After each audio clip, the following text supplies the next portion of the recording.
Hello everybody and welcome back to Kerbal Space Program, where we are resuming the flight of our Gemini's 7 and 6A capsules here.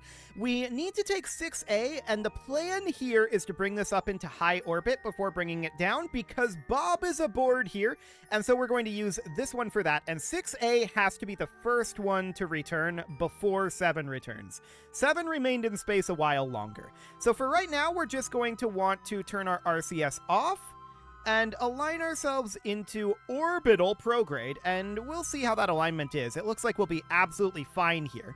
So we're just going to want to push our apoapsis up to in-space high just to get science here. We want to grab the in-space high science because I'd like to make some alterations to these rockets before we're done with the Gemini program here.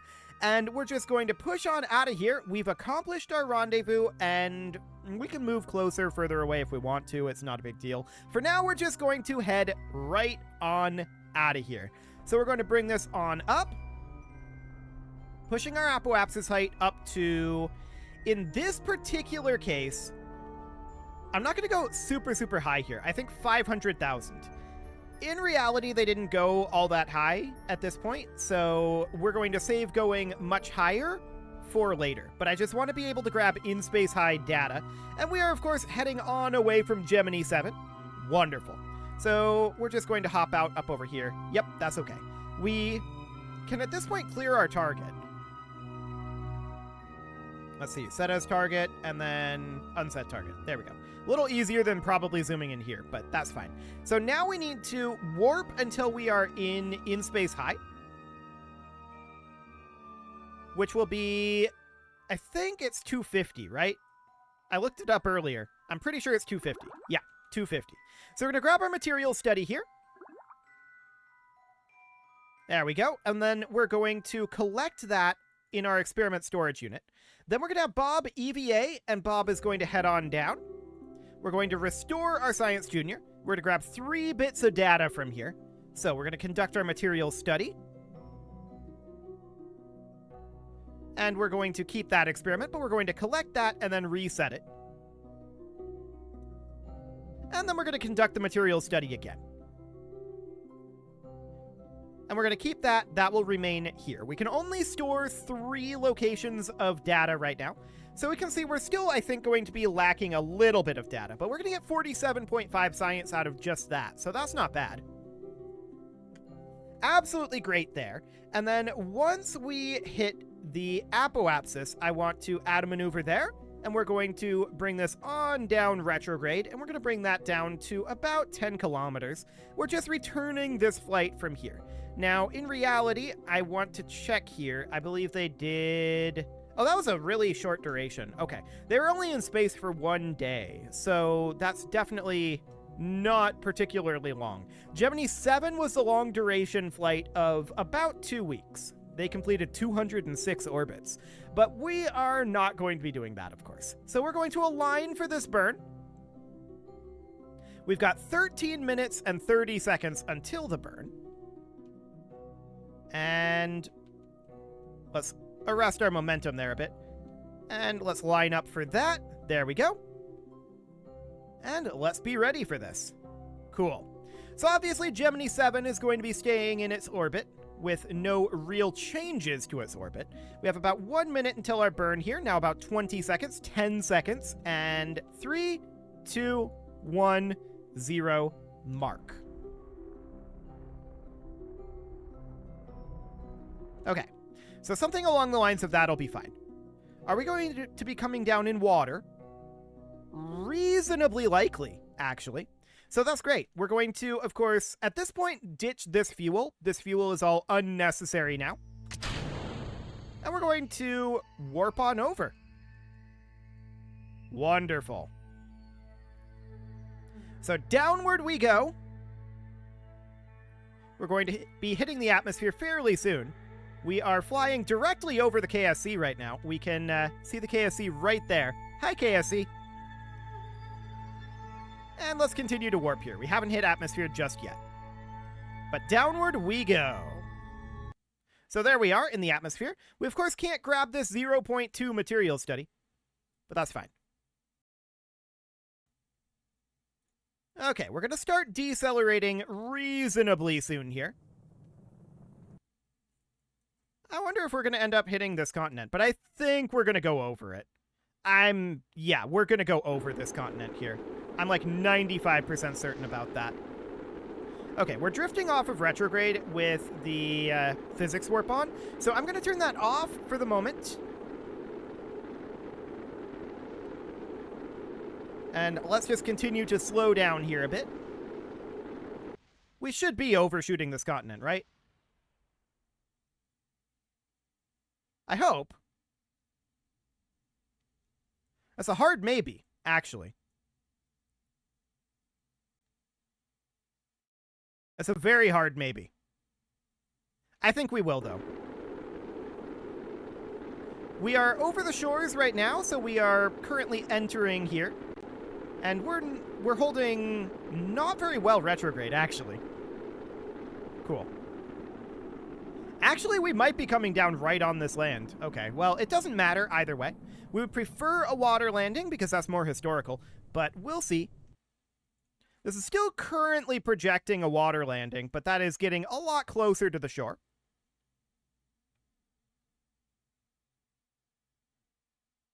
A whole lot closer to the shore. We might. We might. I don't know. It's going to be close. We definitely don't want to put our chutes out at this point. I'd like to push a little further. This little outcropping might be what gets us, though. We'll see. We will see. So onward we go. And that is, of course, our first flight with the Clampatron Docking Port Junior, so that's absolutely fine. Actually, it's kind of looking good for impacting the shore. I think we're just barely going to overshoot here. Yeah. We are. I love it. So that's really, really good. I mean, it doesn't matter. It is good, though. We like it. Just barely going to overshoot, though. Okay, now we can probably think about getting our chutes out. So there go the drogue chutes. I'm still waiting a little bit on the main, though. You might ask why. Answer is I'm not 100% confident that we're over the water now, but now we are.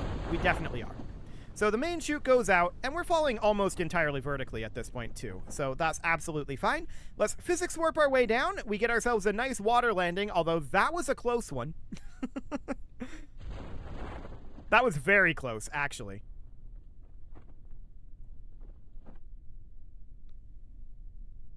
Incredibly close. Good thing we didn't use the parachutes as soon as we could. That definitely would have given us a land landing. But here we are. Phenomenal. There we go. That's the splashdown. So do we want to grab our surface sample? I guess we might as well. We still have 0.8 that we can collect from that. So we'll grab our surface sample. We can collect our surface sample up here. And then we can have Bob EVA and grab another surface sample. And that should be all of the surface sample data that we can get. We'll recover that vessel. And then, of course, we'll have to do Gemini 7. So that'll be absolutely fine, but we do need to get our payment for Gemini 6A, which I'll mark off as done now. So we'll get our payment as soon as we get back. Any moment now. You can do it, KSP. You can do it. Boy, this one's taking longer than usual. Okay, 48.6 science. I like it. So that puts us at 101.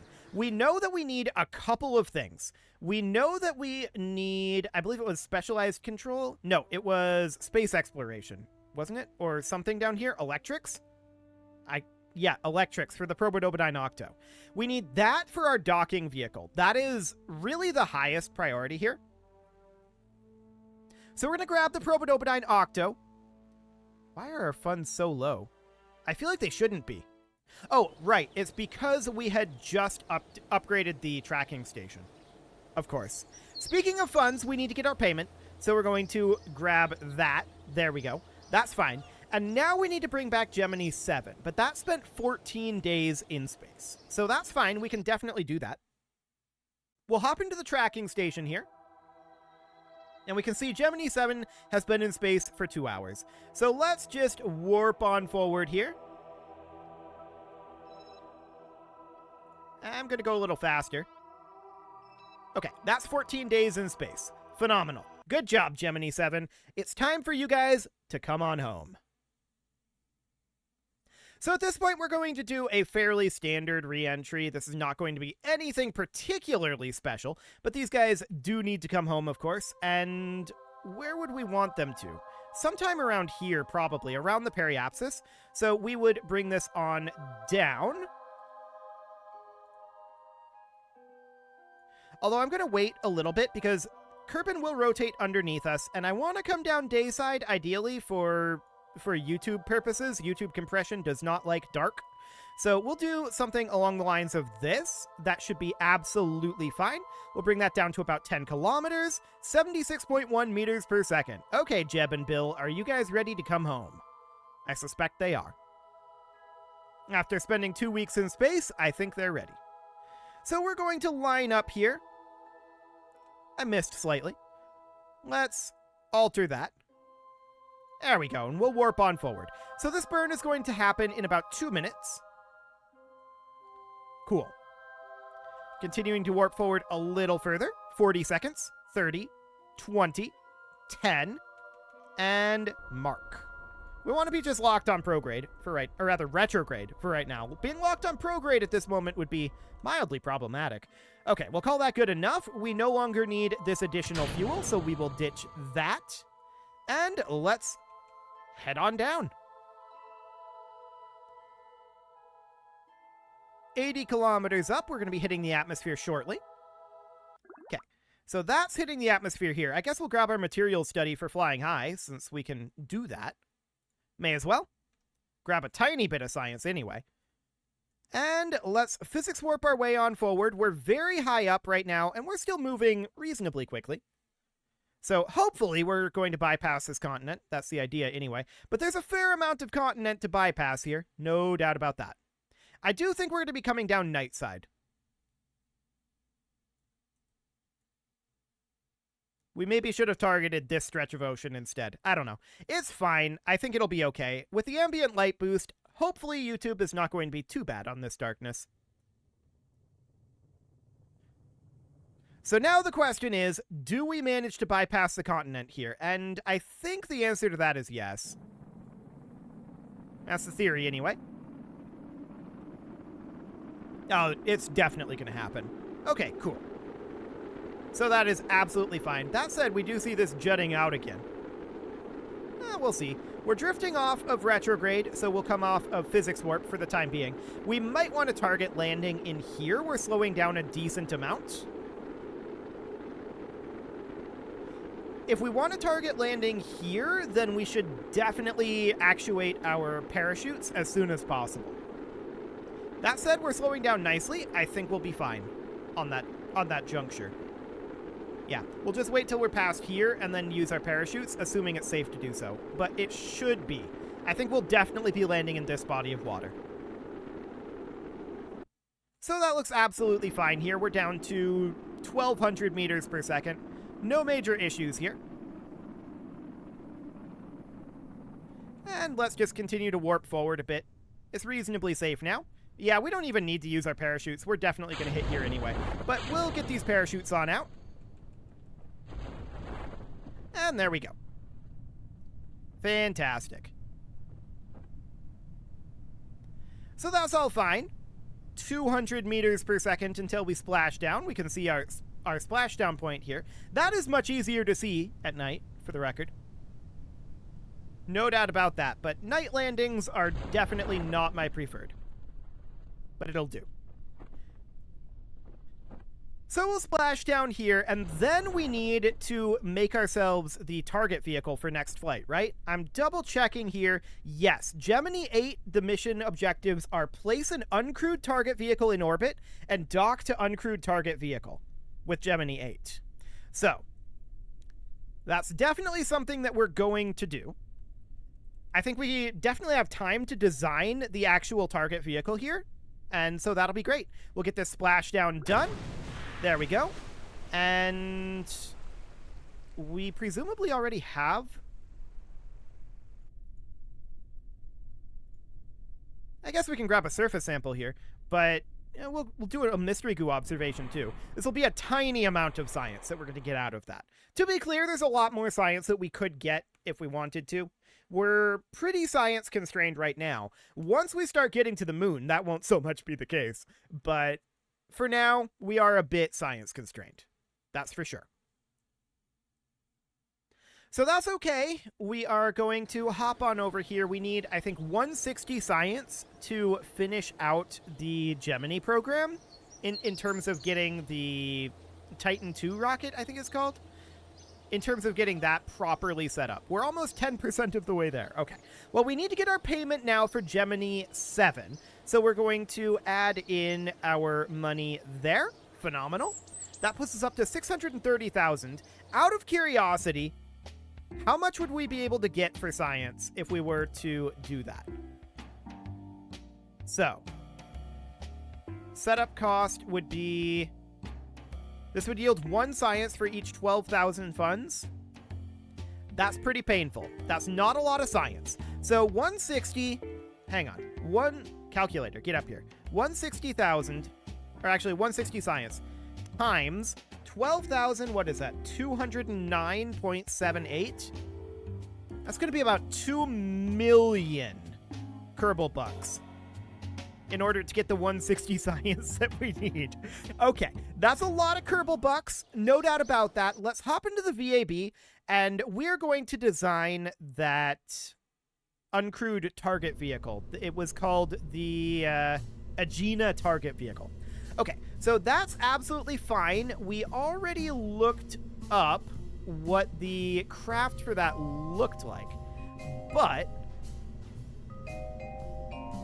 I seem to have closed that. That is unfortunate. Okay, so the Agena target vehicle, here we go. Here we go. So that's what the Agena target vehicle looks like. It has this like extendable antenna here. This is the docking port, and then it's basically just an uncrewed series of modules, some fuel, and an engine. That's all it is. And that is placed atop an Atlas rocket, which we determined from this photo here. There's a fairing on top of it. We'll see what we can do about that. So that is what we're going to end up going for here. So, to that end, let's open up to start with a Mercury Atlas rocket here. So we're going to go for like MA9, like the latest version of this. I do think that we can make some alterations to how this actually looks here. We can drop these Reliance and we can drop these fuel tanks here because we can instead go for these guys that we used in the Soyuz. This definitely tapers in the actual rocket a little bit more. You can see right here, these fuel tanks taper in like that. It's a little tall, what we've got here, no doubt about that. But we can definitely work with this. So we can do something like this, and then we would ditch this in its entirety. We would put the Reliance on here. They're a little on the small side.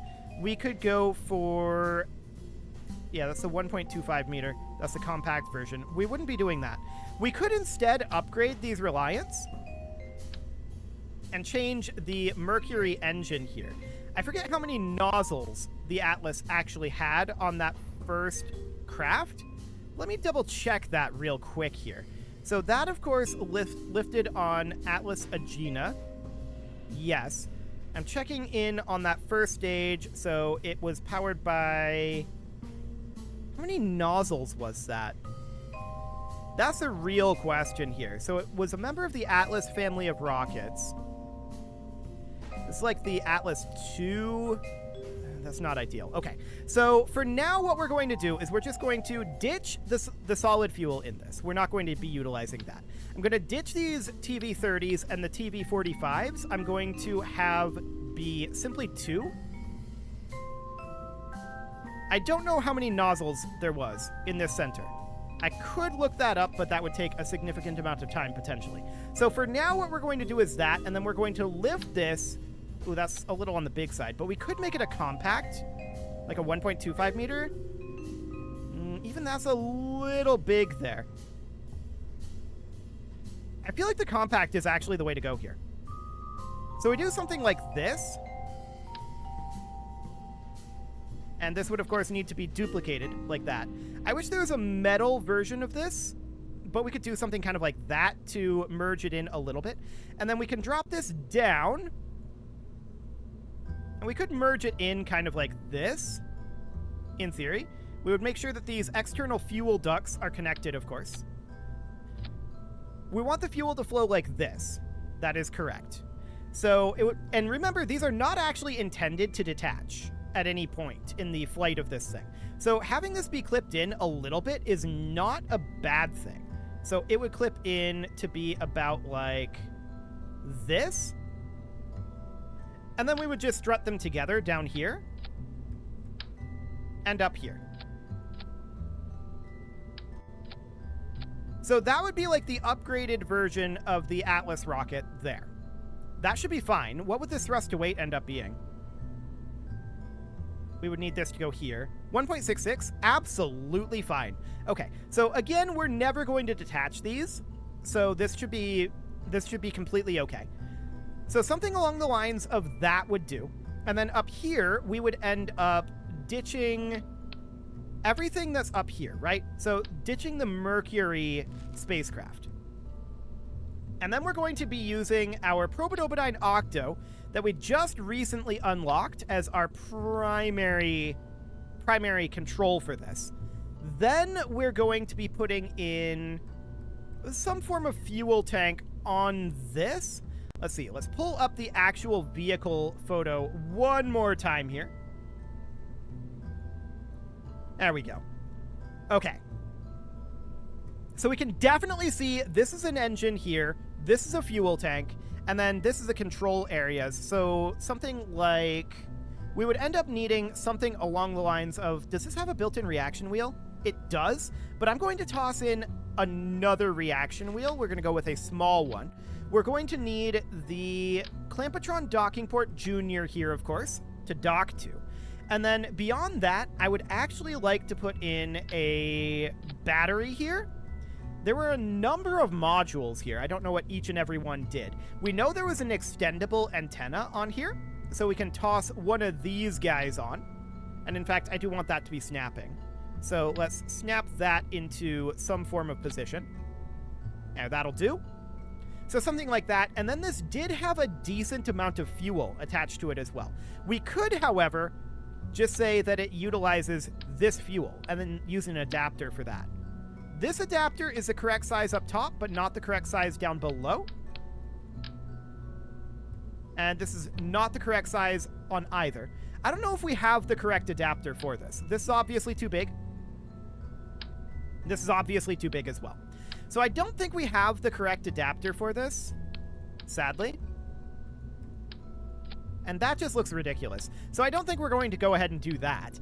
Instead, I think what we may end up doing here, because yeah, we definitely don't have the right adapter unlocked for this. So instead, we may just attach it awkwardly, like this. That is certainly quite awkward. I would prefer an adapter right here. Does this look less dumb?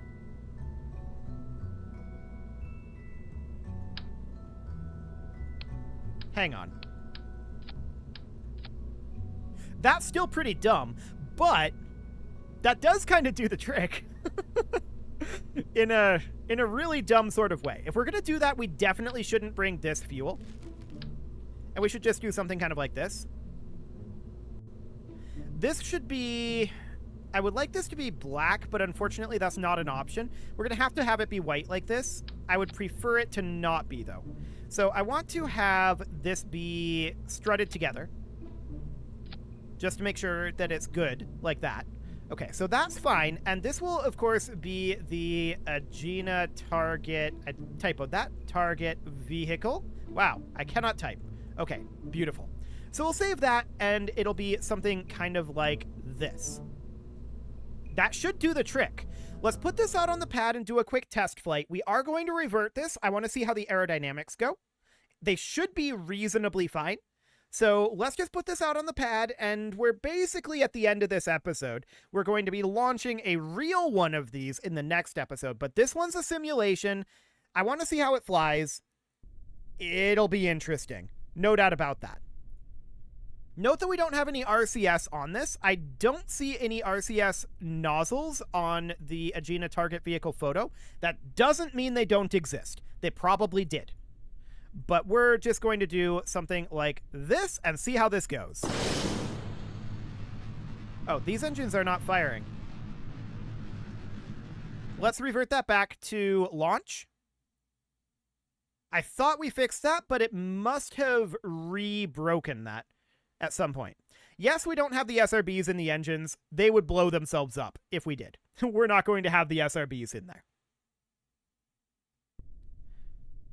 Okay, back to launch. Move this on in. There we go. Throttle up. RCS off. It doesn't matter. SAS on, and there we go. That's the thrust to weight I expected to see. Fantastic.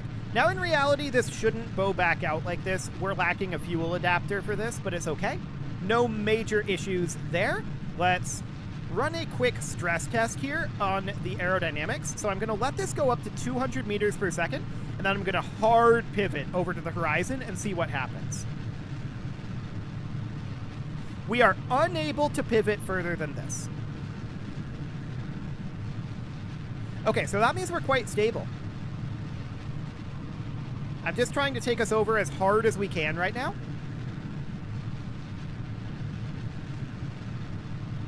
Obviously, our vertical speed is not great for this, but this thing is very, very stable. Cool. We don't have the ability to lock to prograde with this, but that's fine. We can manually hang out here. Cool. I mean, we just reached apoapsis, so obviously this flight is not great. We're currently going down, right? But this is an aerodynamic stress test. Let's try pitching back up. Yeah, we actually can't. So we do need to be relatively careful with the trajectory of this thing, but it's very, very stable. No tumbling at all happening in this thing. It is physically incapable of tumbling. Now, we did burn up there, right? Because we were going too fast, too low. That's not shocking. We knew that we were going to revert this anyway. So let's take this right on back, and this craft appears to be completely fine. I don't think there's any issue whatsoever here other than we need to move those engines in there. And I did not mean to put it back out on the pad. I intended to hit the save button. But it is time to put a cut in here, so I'm going to go ahead and do that. And next episode, we are going to go do our first actual docking maneuver. You can leave your offerings to the engagement gods in the form of likes, comments, subscribes, and bell ringings, and a very special thank you to all of the channel members for making this video possible, including ALS Gamer, Shadow Wolf, Andy McGar, Spartan News, Nick Smarty, Dimitri H, Punching the Microphone, Soccerman12 UK, Kentogan, and all the rest. And of course, you. Thank you for watching. If you'd like to support the channel, you can click the join button down below the video. And as always, I will see you all next time.